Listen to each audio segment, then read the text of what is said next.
All right. Well, welcome everyone. My name is Brent, and I am the program and engagement manager here at Beacon Hill Friends House.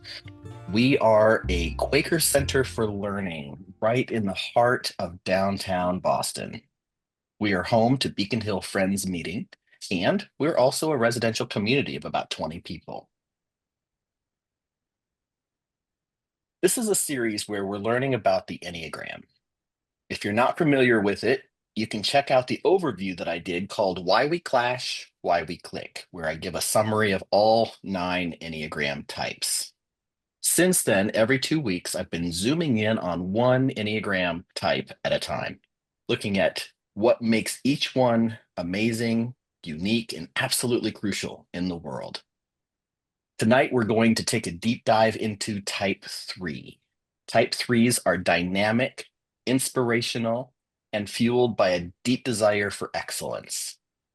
We'll learn what motivates this type, what they fear, and why their relentless pursuit of success often comes with a struggle to slow down and connect with their authentic self. We'll explore their incredible strengths and their challenges with vulnerability and self worth, and how they strive to balance their drive for achievement with the need for genuine connection and self care. So, whether you're a type 3 yourself, or love someone who is, or just want to better understand this unique personality type, this session will leave you with insights and tools to appreciate their perspective and support their journey. So let's get right to it for the Enneagram Type 3, the achiever.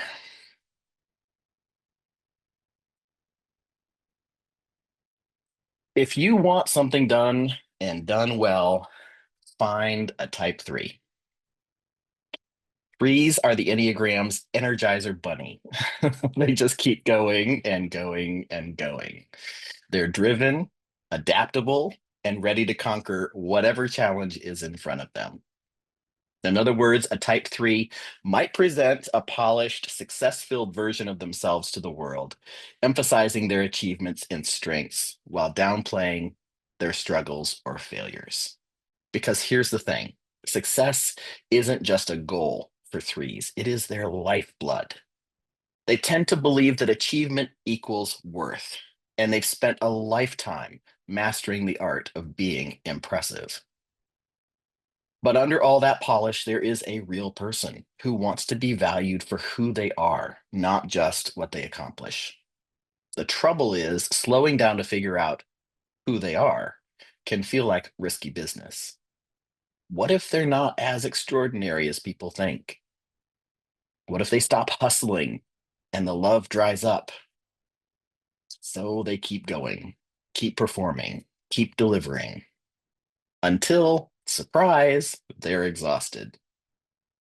At their best, threes are inspiring, focused, and deeply motivating. They show us what's possible when we believe in ourselves. But true growth for a three comes when they learn that they don't have to prove their worth. They were valuable before they ever won a single award. Threes have an impressive collection of awards, certificates, and endorsements. They somehow manage to look effortlessly put together, even at the gym. These impressive type threes have a real knack for kind of gauging the energy in the room. As soon as they walk in, they can kind of like sense what the people in the room need, and they can kind of morph into exactly that person. Um, so while they sound really polished all of the time almost, they can have a tendency to kind of like focus on practicing for the moment, when they might be called upon to make an impromptu speech or something. And so they get so used to like being on guard for the moment that the camera might be on them and they're not expecting it. They have uh really vivid memory when it comes to every major success and every embarrassing failure in their life. And they can go from being the life of the party to needing to recharge without warning. Threes aren't just chasing success for the sake of achievement, they're chasing that feeling that comes with it, the respect, the admiration, the proof that they matter. They want to know that they're winning at life. But here's the catch: as long as their self worth is tied to their achievements, the finish line keeps moving. The next goal, the next title, the next milestone, there's always something else that they have to do. And when they finally get the validation they've been working toward, it feels amazing for a moment. And then the pressure starts again. The real work for a three isn't about doing more, it's about believing that they are enough, whether they're taking the lead on a new project or just taking a long nap. Threes don't just fear failure, they fear being seen as a failure. To them, success isn't just about winning, it's about maintaining the image of someone who always wins. If they stumble behind the scenes, fine. But if anybody witnesses them stumbling, that can be excruciating for them. Because for a three, failure isn't just a setback, it feels personal. Their imposter syndrome secretly whispers, maybe you're not as capable as people think. And if they're not impressive, not put together, not winning, then what? Do they still matter? This fear runs so deeply that many threes would rather work themselves into exhaustion than admit that they're actually struggling. If something goes wrong, they will instantly reframe it. It's not failure, it's a learning experience. Because failure without a comeback story is an identity crisis waiting to happen.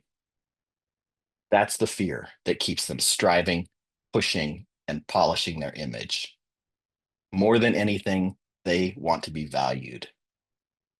What the three doesn't always realize is that they aren't valued because of what they achieve. They're valued because of who they are. We now know that the threes are ambitious, driven, and successful. But what makes them truly interesting is what's happening beneath the surface. Threes are masters of reinvention. If something doesn't work out, they don't dwell on it. They shift gears, find another path, make it work. Their ability to adapt and refine makes them excellent problem solvers, and their confidence has a way of rubbing off on the people around them. If you need motivation, just stand next to a three for 5 minutes. And what people don't always see is that beneath their polished exterior, threes can struggle to connect with their emotions, their true desires, and even their own sense of self. When they're always chasing the next win, it's easy to lose sight of why they're chasing it in the first place.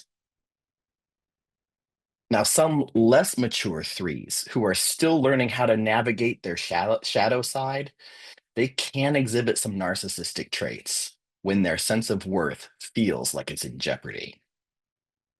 They might try to recover it by aggressively touting all their best qualities and achievements. The real challenge for a three isn't just about succeeding. It's about slowing down long enough to ask, who am I when I'm not actively achieving something? Because the moment they figure that out, that is when they become unstoppable. While type threes have a bit of a reputation for being focused solely on achievement, that doesn't mean that they don't care deeply about connection. When a three cares about you, they invest in you. They're loving and kind and intentional about building a heartfelt relationship. But because failure is so charged for them, they may try to avoid it at all costs, even in love. That might look like staying out of a relationship altogether, especially if they've had one that they consider to have failed. And they do this to try to avoid the risk of messing one up. Or it might mean staying in an unhealthy relationship far too long just to avoid being seen as a failure. Either way, the fear of failing can shape how they show up, or in some cases, don't show up in love. At their core, threes want the best relationship possible, and they'll work hard to make it succeed, even if that means doing the hard stuff, like getting vulnerable, slowing down, and, heaven forbid, showing emotion. The more a three invests in their own well being, the more they're able to invest real time and energy into their relationships and not just their careers. They may not always lead with emotional speeches or romantic gestures, but their love language is action and advocacy. If you have a dream, they'll hype you up. They'll make a plan and they will walk beside you to help make it happen. And while they might not always say how they feel, they're paying attention. They're great at reading the energy in the room, sensing when something's off. And when they feel safe, they'll be the ones to gently check in. At their best, threes are the kind of people who reflect your potential back to you. They love through encouragement, belief, and by showing up with the same energy they hope you'll offer yourself. Now, threes aren't known for having explosive tempers, but when something really gets under their skin, you'll feel it.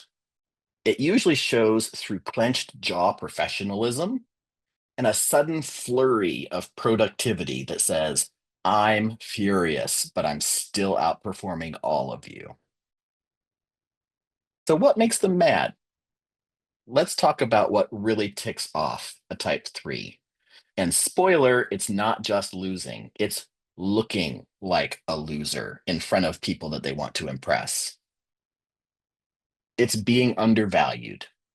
If a three puts in effort, and let's be real, they always put in effort, they expect it to be recognized. And recognition isn't about ego for them, it's how they know that they're doing something right. So when the effort is ignored or dismissed, that cuts really deep.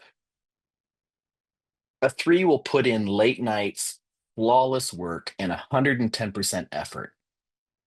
So when no one acknowledges it, that's not just disappointing, it is demoralizing. Then there's looking incompetent. Call them out in public or make them look unprepared, and their internal alarm goes off. They've worked hard to build a strong image, and any crack in that foundation can feel like a personal betrayal. Inefficiency is also a huge trigger for a three. If a meeting could have been an email, or if people keep circling the drain instead of making a decision, threes will quietly, or not so quietly, implode. Their brains are wired for action, and wasted time feels like torture. Unclear expectations can be equally maddening. Threes want to succeed. They can't do that if the goalposts keep moving. They need clarity so that they can crush it, not ambiguity that leaves them spinning. And finally, nothing stings like showing up fully for someone who doesn't reciprocate. Threes invest in people they care about. So if they feel taken for granted or ignored, it can lead to a slow withdrawal, or in some cases, a sharp exit. At the core, it's all about impact. If their effort isn't making a difference, or worse, goes unseen, that's when the frustration bubbles over. When a type three gets angry, it's rarely loud, but it is strategic. They're not the type to lose it in the heat of the moment. When they feel disrespected or dismissed or overlooked, they go straight into performance mode. They'll push that anger down, slap on a composed smile, and channel it straight into looking even more unbothered and impressive. They'll get sharper, more focused, more visibly competent, just to remind you who you're dealing with. Anger for a three often morphs into competition. I'll be better. I'll rise higher. I will win. And while that drive can be impressive, it's also a mask. In some cases, not all, threes might feel the need to prop themselves up publicly. Posturing becomes a defense mechanism, and it may come across as a bit of a narcissistic tendency to some people. But beneath it all, there is a hurt person who's wondering, why don't they like me? Why wasn't I enough? The irony is that threes are actually deeply emotional people. They just learned early on that showing emotion can take a lot of time and energy away from other things, and it doesn't always earn applause. So they package it and they perform over it.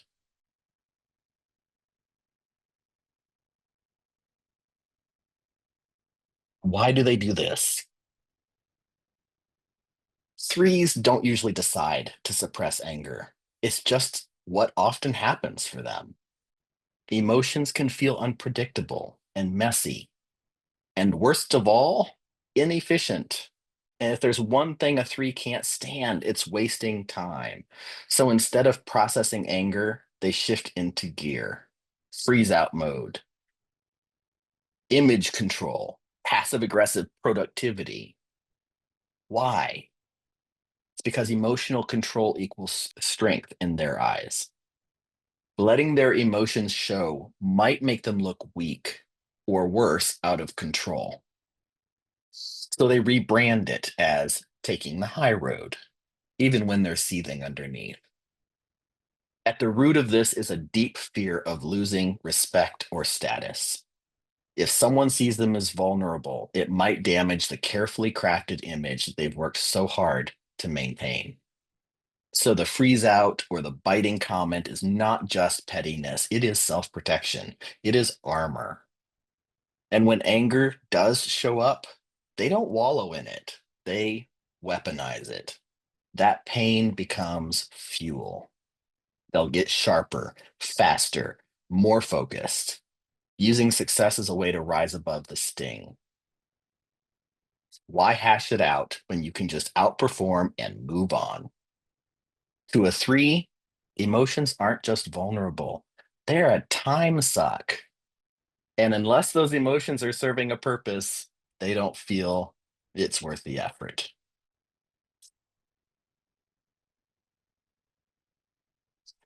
Threes light up when they're seen. This is what gives them joy. It's not just about being applauded, but being really seen. Recognition that cuts through the polish. When someone says, you don't have to prove anything to me because I already value you, that hits them in a place where success never will. When a three is operating at their best, they're chasing things that actually mean something to them, not just what looks impressive on a resume. They're also drawn to admiration, but the kind that's grounded in truth. You're so inspiring lands way deeper than you're so accomplished because secretly they want to know that they matter, even if they never earn another gold star. As much as threes inspire others, they also want to be around people who inspire them too. They want to be challenged without feeling like it's a competition. When a three finds people who respect them, challenge them, and love them without conditions, that's when their joy stops being an achievement and starts being a homecoming. So, what does a three look like at work? It won't surprise you to hear that threes are often the gold standard at work. They're the ones who set the bar and then quietly raise it when no one's looking. Their drive is undeniable. And let's be honest, most of us have benefited from having a three on our team. They know how to get things done and they make it look effortless, even when they are internally sprinting. But here's the thing, success is more than a goal for a three. As I've said before, it is their identity. So work becomes the stage where they prove again and again that they deserve admiration. That can make them incredibly effective and also incredibly exhausted. Which leads me to a few growing edges for the three. It's not uncommon for threes to be workaholics, which can get them into some hot water with their loved ones at home. Also, at lower levels of well being, their need to be seen can tip into self promotion, entitlement, as I've said before, even a little bit of narcissism in some cases. It's not that they think that they're better than other people, it's that they need to believe for themselves that they're enough. And if no one else is clapping, you better believe they're going to bring their own applause. But when a three is healthy, oof, watch out. They don't just lead, they uplift. They channel that drive into building people up, not just building their image. And they remind the rest of us that excellence doesn't have to come at the cost of authenticity. So, depending where they are on their growth journey, a three can come across in wildly different ways. Now, let's talk about how we move around the Enneagram. Every type does this, and it's helpful to understand how we grow, adapt, and react under stress. That's where the arrows and the wings come in. Let's talk about the wings. Your main Enneagram type is central to your personality, but your wings, the numbers on either side of your type or flanking your type, influence how you express your main number. Some people lean strongly toward one wing, and others use both of them at different times. We'll talk a little bit more about that in a minute. First, let's just talk a little bit about arrows. Each type has two more numbers that it connects to, the number that moves to in growth and the number that it moves to in stress. This explains why we don't act the same way all the time. Under pressure, we can slip into the struggles of our stress number. And when we're thriving, we gain strength from our growth number. When you start understanding these various movements, you can start to see the Enneagram as a map that people use to navigate situations instead of a box that people are stuck in. By paying attention to these movements, we gain self awareness, balance, and the ability to make intentional choices instead of reacting on autopilot. When threes hit a wall, they don't always crash and burn in dramatic fashion. In fact, it can be surprisingly quiet. Instead of the usual hustle and sharp focus that they usually have, they just start to fade.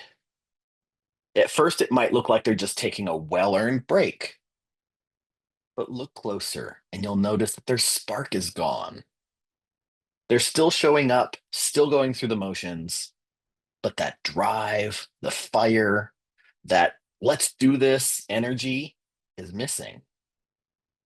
In stress, threes slide toward the nine, meaning that they start to disengage, to check out, and to avoid anything that feels too demanding. Decision making gets harder. They start avoiding conflict.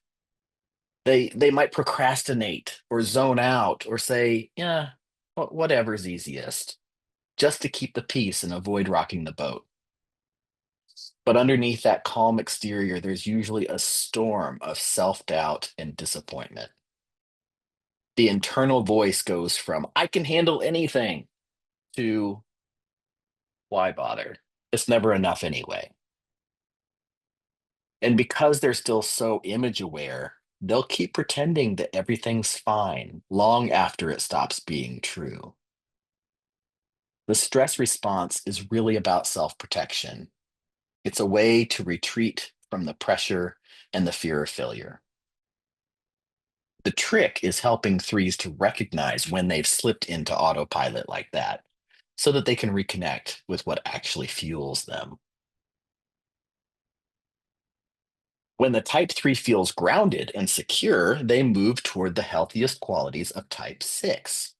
And this is big because instead of chasing validation through individual achievement, they start building a deeper sense of trust. and loyalty and connection. They start collaborating with people and stop trying to do everything themselves. They ask for input and start sharing the spotlight.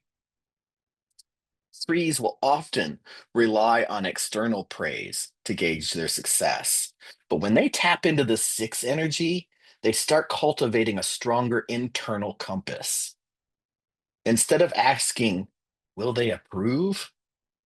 They ask, is this aligned with what I truly believe? That shift brings confidence that doesn't depend on applause.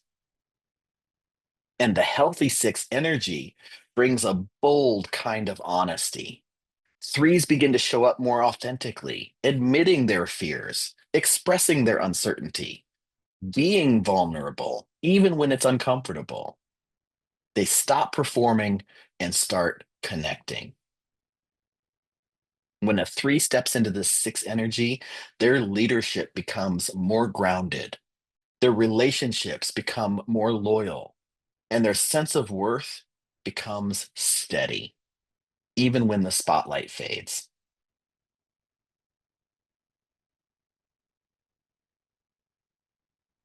Let's talk about the three with a two wing.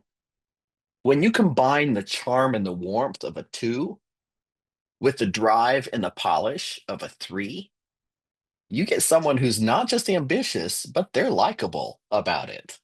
This two wing brings people skills to the forefront, softening the sharp edges of a type three's usual intensity. These threes know how to read a room, win people over, and make their successes feel like shared victory.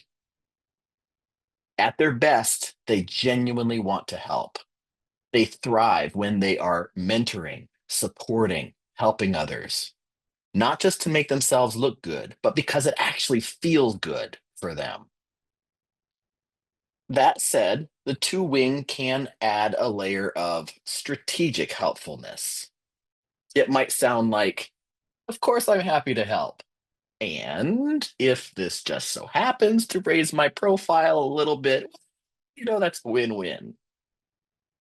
This subtype often juggles two strong desires to be admired for their competence and loved for their warmth. That combo can be powerful, but it can also be exhausting because trying to be impressive and emotionally available all the time, it's a lot. Then we have the three with the four wing. A three with a four wing wants to be distinctly impressive. The four loves to be unique. And so when the four wing is influencing the three, they don't just want to win, they want to win with style and originality and ideally a little mystery. A generic gold star is not going to cut it for a three with a four wing.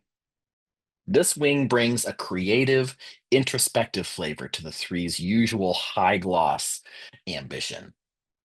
These folks are often more emotionally attuned than the other threes, though they may not always show it. They're driven, but in a more personal way. It's not just about status, it's about making something meaningful, being recognized as unique, and feeling seen for who they are, not just what they do. Of course, the four wing can also bring a little bit of tension with it because you see, the four is all about authenticity.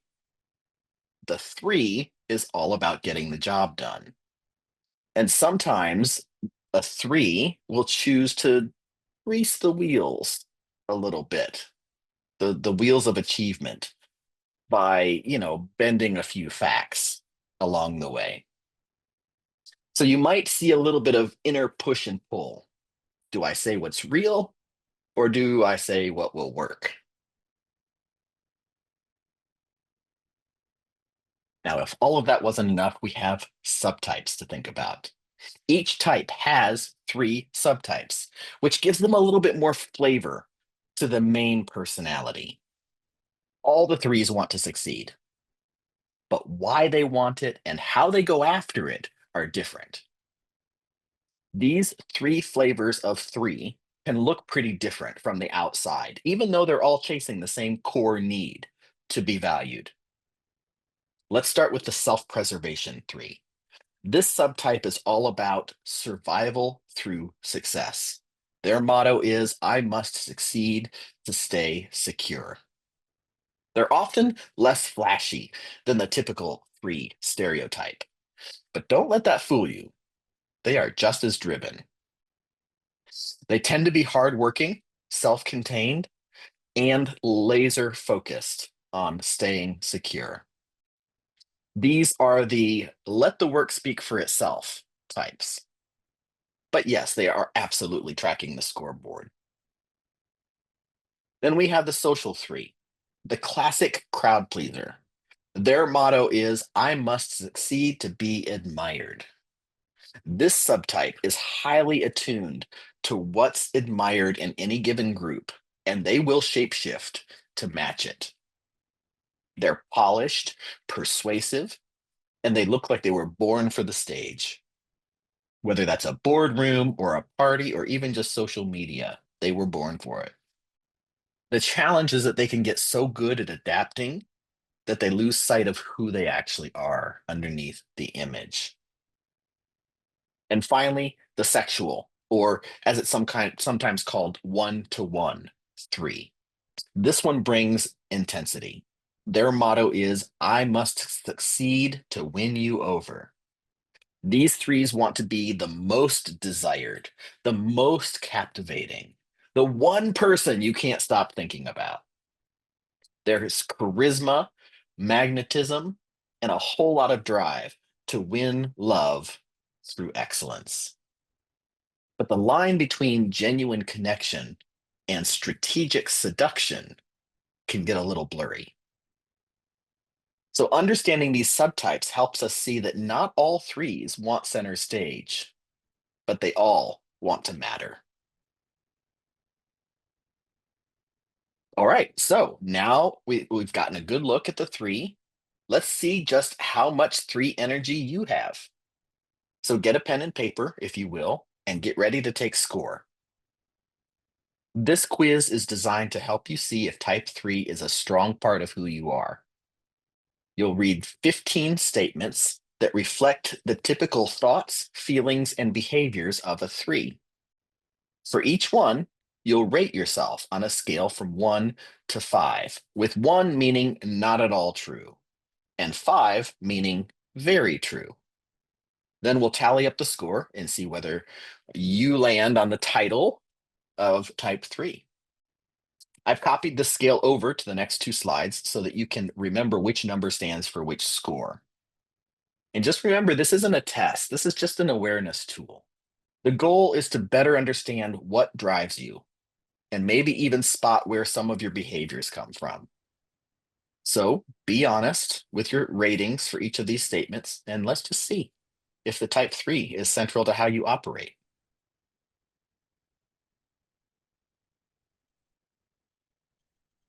All right. Number 1, I see myself as a highly competent person. It really bothers me when I am anything less than effective and efficient.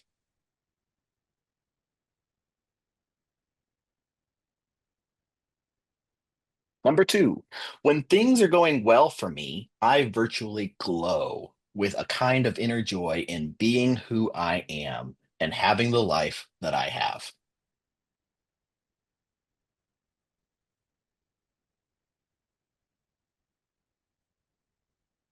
Three, I try to present myself to others in the best possible light, but doesn't everyone?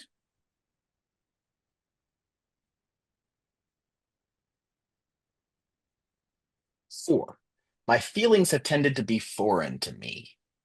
I feel things strongly for a little while and then I just get on with things.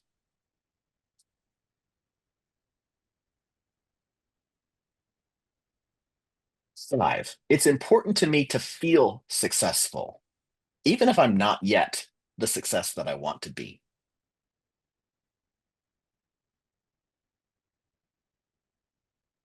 6, for better or for worse, I'm good at covering up my insecurities.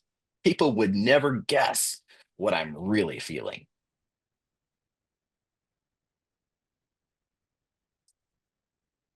7. I want to make a good impression on people. So I'm usually polite, well mannered, and friendly.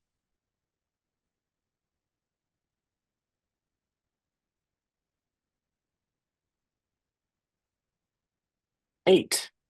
I am aware of how well my friends and colleagues are doing, and I tend to compare myself with them.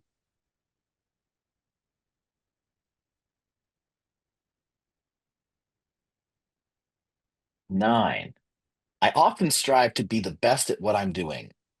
If I can't be outstanding at something, ugh, I just generally don't bother with it.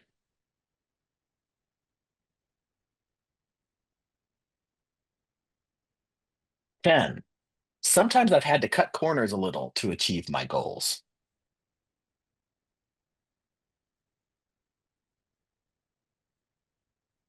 11. When I am insecure, I can be rather aloof and cool with people.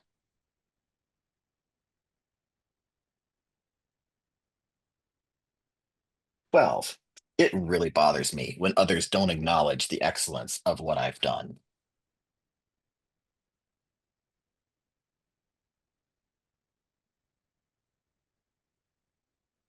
13. I'm more adaptable than most. If things aren't working well, I know how to change my behavior to obtain the results I want.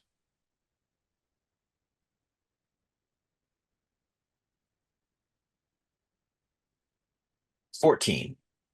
I always have a goal in focus and know how to motivate myself to achieve it.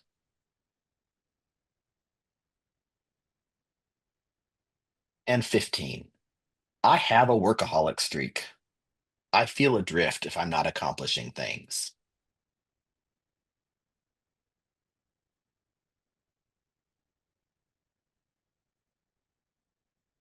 All right, so tally those up, add your scores for the 15 statements for type 3, and your result is going to be somewhere between 15 and 75.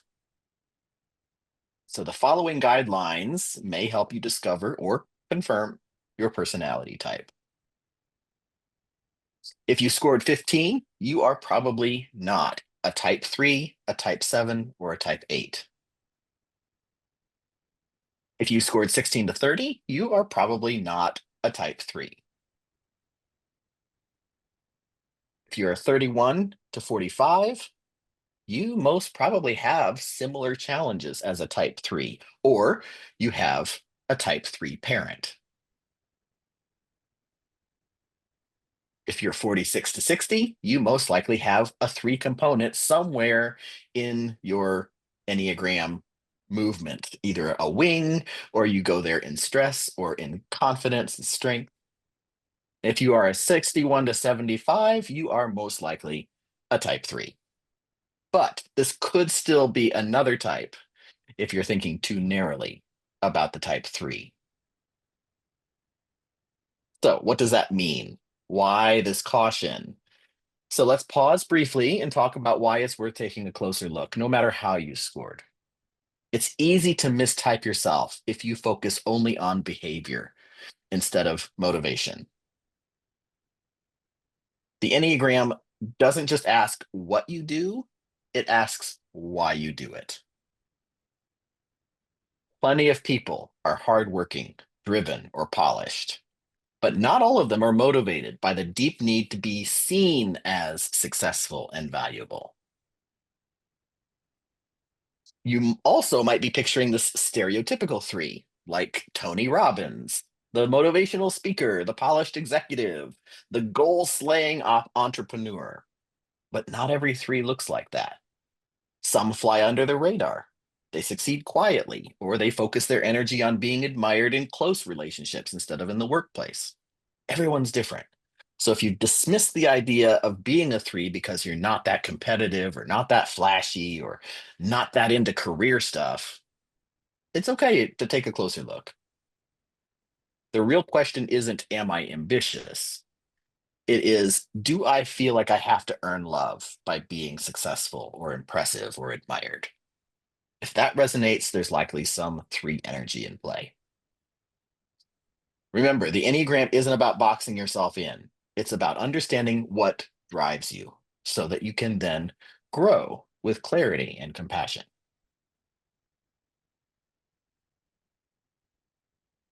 Mistyping happens all the time, and threes are no exception. Threes often misidentify themselves as fives, especially if they're more withdrawn or intellectual in their approach. But here's the difference: fives want competence, and threes want recognition. A five says, I need to understand this. A three says, I need you to know that I'm good at this. Threes also confuse themselves with ones because both are hardworking and high achieving. But while ones are motivated by doing what's right, threes are focused on what's impressive. Ones will seek integrity, threes will seek admiration. Eights are another common mistype, especially for assertive or competitive threes. But eights are motivated by independence and power, and threes are motivated by approval. The three wants to win and be applauded. The eight wants to win and not owe anyone anything. On the flip side, eights and sevens and nines sometimes think they're threes. Eights because they're action oriented, sevens because they're energetic and achievement focused, and nines because they can be deeply competent and adaptable when they're in motion. So if you're trying to sort it out, don't just ask what you do, ask what you fear and what you hope people see in you. That's where the real clarity comes in.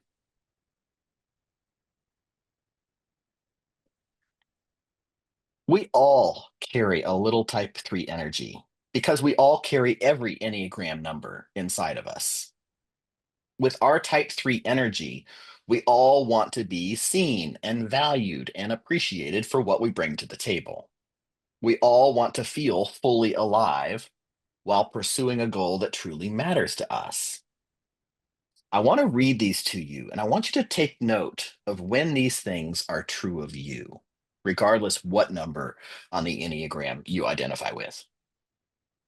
When have you shaped your image or performance to gain approval or admiration?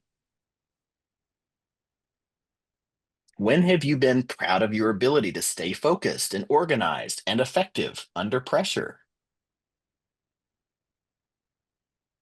When have you feared that slowing down or being vulnerable might make you seem less capable? These reflection questions are here to help you notice how the three energy might be showing up in your life.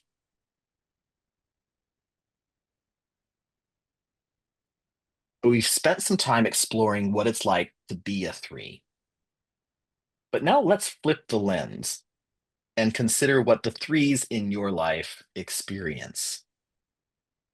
Think about the most successful, high achieving person you know.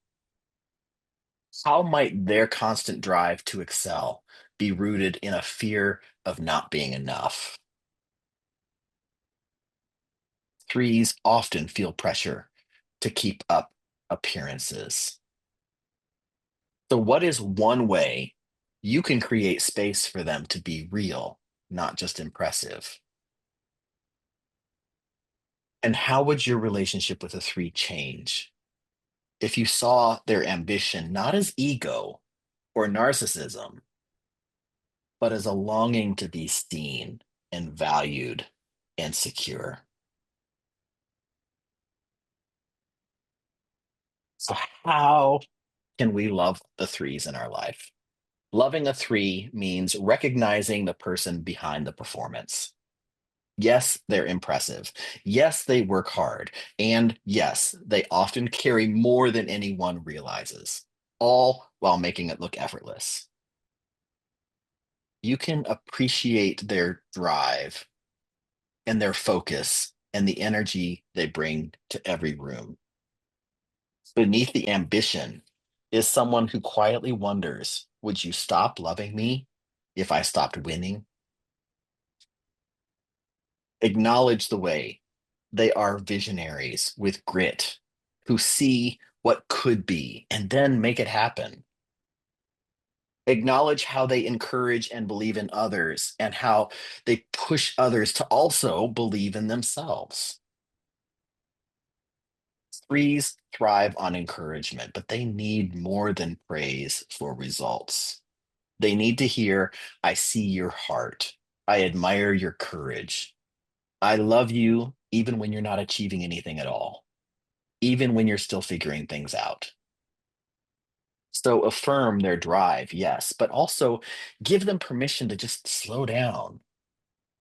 Remind them that rest isn't weakness and vulnerability isn't failure. They don't have to earn your approval, they've already got it. That kind of love is what sets them free. And now, just for fun, we're going to see how a type three accepts an award. Here are some very important things that we can learn from our favorite threes about how to accept an award. Rehearsed, of course, but it is going to sound delightfully spontaneous. Yes, they practiced. No, they're not embarrassed about that. Gracious thank yous with a motivational twist, thanking their team, their mentor, their barista, and then telling you to chase your dreams. Outfit flawless, delivery on point, eye contact is purposeful. It's a performance and a moment of meaning. And then, of course, end with the inspirational quote that's deeply moving and absolutely on brand.